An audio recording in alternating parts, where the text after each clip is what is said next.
इंदौर में महापौर पुष्यमित्र भार्गव एक बार फिर एक्शन मोड में नजर आए। शुक्रवार को उन्होंने अचानक 3 इमली चौराहे पर पहुंचकर चल रही खुदाई पर रोक लगा दी। महापौर ने सख्त लहजे में अधिकारियों से सवाल किया, सड़क बनने से पहले ही अगर योजना बना ली जाती है तो बनने के बाद खुदाई की नौबत ही क्यों आती। दरअसल गुरुवार रात एक राहगीर ने महापौर को एक वीडियो भेजा था जिसमें नई बनी सड़क को फिर से खोदते हुए दिखाया गया था। वीडियो देखने के बाद महापौर ने सीधे मौके पर पहुंचने का निर्णय लिया। वहां उन्होंने देखा कि सड़क अभी आधी ही बनी थी और उस पर दोबारा खुदाई हो रही थी। महापौर ने मौके पर अपर आयुक्त अभय राजन, जोनल अधिकारी अतीक खान, पार्षद राजेंद्र राठौर और निर्माण व कंसल्टेंट एजेंसी के प्रतिनिधियों को बुलाया। उन्होंने कड़ी नाराजगी जताते हुए कहा कि ये लापरवाही जनता को परेशानी और निगम को आर्थिक नुकसान दोनों दे रही है। महापौर ने सख्त निर्देश देते हुए कहा कि संबंधित निर्माण एजेंसी को ब्लैकलिस्ट किया जाए, टर्मिनेट किया जाए और नुकसान की भरपाई कंसल्टेंट एजेंसी से वसूली जाए। दुर्भाग्यपूर्ण है। जैसे ही मुझे इसकी जानकारी मिली, मैं खुद हमारे MIC मेंबर राजेंद्र राठौर जी के साथ मौके पे आया हूँ। ये सर्विस रोड बहुत महत्वपूर्ण है 3 इमली की। हमने पीछे पड़ के इसको चालू कराया था और चालू होने के बाद, रोड का काम चालू होने के बाद स्टॉर्म वाटर डालने के लिए इसको फिर से खोदना एकदम दुर्भाग्यपूर्ण है और काम में लापरवाही है। इसलिए जो भी इसका कंसल्टेंट या जिसने इसकी डिजाइन बनाई है उसको टर्मिनेट करने के लिए कहा है कि भविष्य में नगर निगम का कोई काम उनको ना दिया जाए।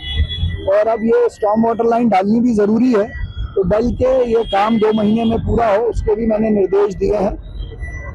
और जो भी इसमें दोषी कंसल्टेंट है या बाद में जिसने ये प्रस्ताव भेजा, उस पर हम कार्रवाई कर रहे हैं।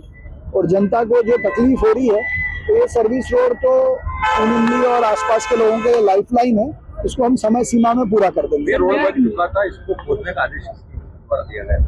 उन्हीं के खिलाफ कार्रवाई करने के लिए कहा है कि ये बाद में स्टॉर्म वाटर लाइन डालने का जो निर्णय हुआ और उसके कारण से जो बनी बनाई रोड खुदी है, उसका जो नुकसान है वो भी उन अधिकारी और कंसल्टेंट से वसूला जाए। ये भी मैंने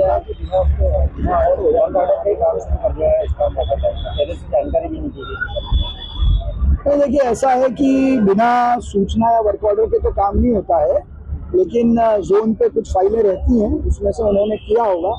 जो किया वो विषय नहीं है, लेकिन ये प्लानिंग में क्यों नहीं आया, ये बड़ा प्रश्न है।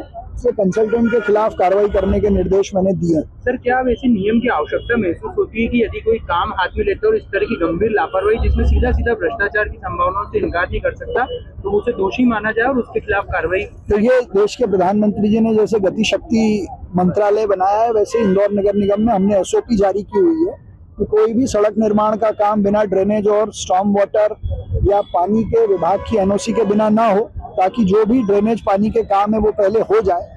अब इसमें जो लापरवाही हुई है इस वाले मामले में, उस पर हम कार्रवाई कर रहे हैं। इसके अलावा उसकी भरपाई भी इन्हीं से लेंगे जिनकी गलती है। इसके अलावा मैंने MP, RDC, PWD जहाँ जहाँ शहर में ओवरब्रिज बना रही है, उनको 7 दिन में पेचवर्क और सर्विस रोड का काम करने के लिए कहा है। विशेष रूप से एकी मंडी ब्रिज के नीचे की सर्विस रोड का निर्देश मैंने PWD विभाग को दिया है और संभवतः उन्होंने कहा है कि 5 तारीख तक वो उसका काम पूरा करेंगे। 6 तारीख को हमारी टीम उसको जाके जरूर एक बार देखेगी।